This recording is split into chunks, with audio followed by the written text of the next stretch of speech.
في القلب مشاعر أخفيها قد أشرقت الشمس عليها عن خطط لم أعبأ فيها ستكون بأيامي فرقا فحياتي قبل الحلقات تيه بضياع بشتاتي. Dulu sebelum dulu, manusia menganggap bahwa dunia adalah sesuatu yang paling besar yang pernah mereka lihat. Dan bumi adalah benda terbesar yang tidak bertemu ujung, dan langit sesuatu yang tidak bisa dijangkau kecuali dengan imajinasi. Dulu sekali, bahkan dulunya dulu, manusia tidak akan pernah bisa menyangka bahwa seseorang dapat melakukan perjalanan melintasi dunia hanya dengan hitungan menit. Bahkan hanya menempuh perjalanan dengan jarak puluhan kilometer saja, mereka harus melakukan itu berhari-hari. Dulu, 1400 tahun yang lalu, ada seorang utusan Tuhan memberitahu kepada manusia bahwa ia telah melakukan perjalanan menembus langit dari langit pertama sampai langit ketujuh, kemudian kembali lagi ke dunia dalam hitungan detik.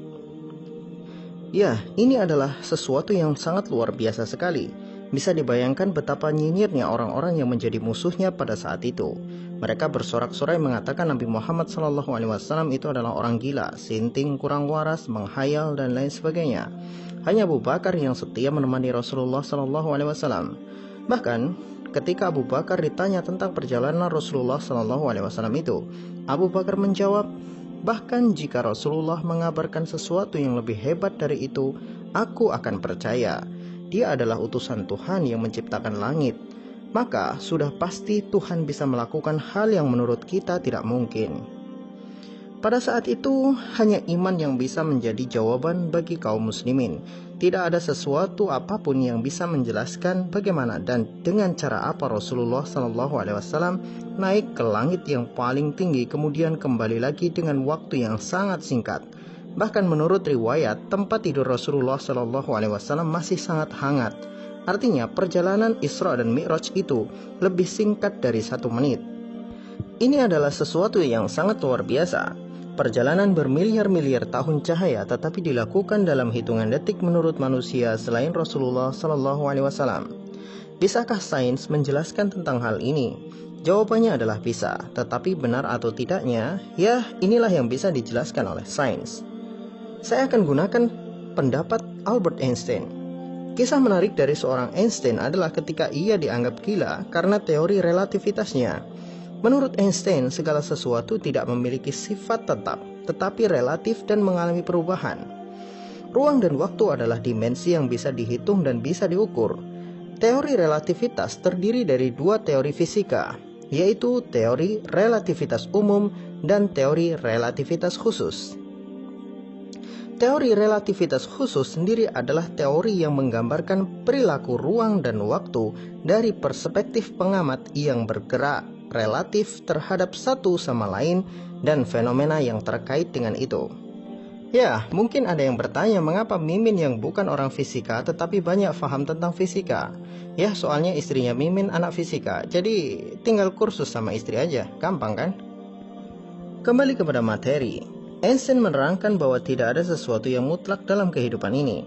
Segala sesuatu itu relatif dalam gerak dan kedudukannya, termasuk waktu dan ruang. 2 hal ini juga mengalami relatif dalam gerak dan kedudukannya. Einstein merumuskan sebagai berikut. T1, waktu benda bergerak. T, waktu benda diam. V, kecepatan benda. C, kecepatan cahaya.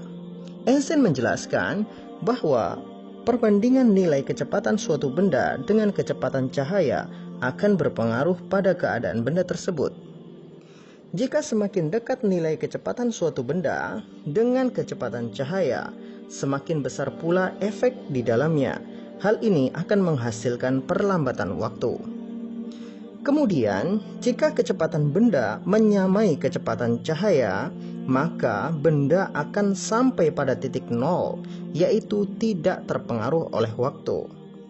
Kemudian, jika kecepatan benda bisa melebihi kecepatan cahaya, yang terjadi adalah benda itu akan kembali ke masa lalu, sebab waktu berjalan lebih lambat dari benda tersebut. Inilah yang dijelaskan oleh Albert Einstein. Misalkan ada seseorang, dia naik satu kendaraan yang berjalan mendekati kecepatan cahaya, maka waktu akan melambat. Artinya umurnya berkurang tetapi sangat lambat sekali. Jika kendaraan ini yang ia naiki bisa berjalan sama dengan kecepatan cahaya, maka orang yang berada di dalam benda itu umurnya tidak bertambah juga tidak berkurang, artinya 0. Dan jika orang yang ada di dalam kendaraan itu mampu bergerak melebihi cahaya, maka justru waktu mengalami minus, orang tersebut bisa menuju masa lampau. Teori ini dianggap gila pada awalnya, sama seperti teori Isra Mi'raj pun dianggap gila pada awalnya. Namun ketika bukti ditemukan, yaitu partikel muon. Ya, penjelasan tentang partikel muon ini bisa Anda baca pada pembahasan fisika. Silahkan Anda buka sendiri di internet. Pasti ada dan banyak sekali penjelasannya. Kalau saya jelaskan, ya itu akan menjadi panjang, kali lebar, kali tinggi, kali berat, dan kali mumet. Ya. Ketika bukti adanya dilatasi waktu yang terjadi pada partikel muon ini ditemukan, maka teori relativitas khusus yang dulunya dianggap sebagai satu kegilaan, kini ditempatkan pada posisi yang pantas. Dan Einstein yang dulu dianggap gila, kini dianggap sebagai manusia yang super jenius. Nah, sekarang dari teori dilatasi waktu ini, kita bisa mengambil sebuah kesimpulan. Jika Rasulullah SAW pada saat Mi'raj menaiki buraq dengan kecepatan yang sama dengan cahaya, maka umur Rasulullah SAW tidak bertambah, tapi umur di bumi dan penduduknya terus bertambah seperti pada umumnya. Ketika Rasulullah SAW melaju dengan buraq lebih cepat dari cahaya, maka minus waktu. Rasulullah SAW mundur ke belakang. Artinya waktu di bumi melambat, sehingga ketika Rasulullah SAW mengalami segala kejadian di Mi'raj, waktu di bumi tidak mengalami perubahan. Ini memungkinkan Rasulullah SAW berkelana dengan sensasi puluhan tahun perjalanan, tetapi ketika Rasulullah kembali ke bumi, ternyata perjalanan yang terasa puluhan tahun itu hanya terjadi hitungan detik di bumi. Mudahnya begini, ketika seseorang bergerak melebihi cahaya, maka waktu di sekitarnya akan berhenti. Contoh dalam film Megamind. Ya, ketika Metro Man bergerak secepat cahaya, maka semua di sekitarnya akan melambat. Ya, ini hanya sebuah contoh. Ingat, ini hanya contoh, artinya saya tidak mempercayai film ini. Ini hanya contoh. Nah, begitu juga dengan Isra Mi'raj. Perjalanan ini adalah perjalanan yang sebenarnya terjadi dengan waktu yang lama. Dimulai dari Masjidil Haram ke Masjidil Aqsa, lalu naik ke langit pertama. Rasulullah SAW bertemu dengan para nabi terdahulu hingga langit ketujuh sampai ke Sidratul Muntaha. Tetapi perjalanan yang terasa lama bagi Rasulullah SAW adalah beberapa menit saja di bumi, sebab ada dilatasi waktu yang terjadi ketika Rasulullah SAW bergerak melebihi kecepatan cahaya. Bahkan kecepatan itu puluhan kali sampai ratusan kali lebih cepat dari cahaya. Wallahu a'lam. Ini hanya penjelasan secara sains. Apakah sesuai dengan kejadian aslinya atau tidak? Ya wallahu alam. Tetapi ini bisa mewakilkan jawaban dari pertanyaan orang-orang yang mengatakan Isra Mi'raj adalah mustahil. Bagi Allah Subhanahu wa taala, tidak ada yang mustahil dan tidak ada yang tidak ilmiah. Semuanya adalah ilmiah. Bahkan dilatasi waktu ini pun sudah Allah Subhanahu wa taala sebutkan di dalam surat Al-Ma'arij ayat ketiga sampai 4.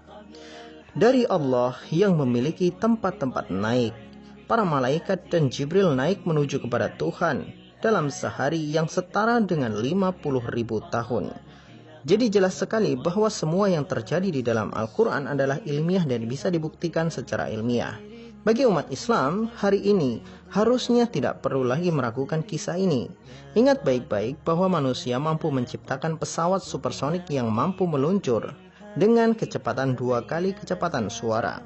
Maka Allah Subhanahu wa taala mampu menciptakan buraq yang mampu meluncur ratusan kali lebih cepat daripada cahaya. Dan harus difahami dengan baik bahwa kemampuan makhluk itu berdasarkan asalnya. Manusia tercipta dari tanah yang diam, tapi manusia bisa berlari lebih dari 100 meter per 5 menit. sedangkan malaikat dan buruk tercipta dari cahaya, maka mereka mampu bergerak puluhan kali lebih cepat daripada cahaya itu sendiri. Wallahu a'lam bishawab. Semoga bermanfaat.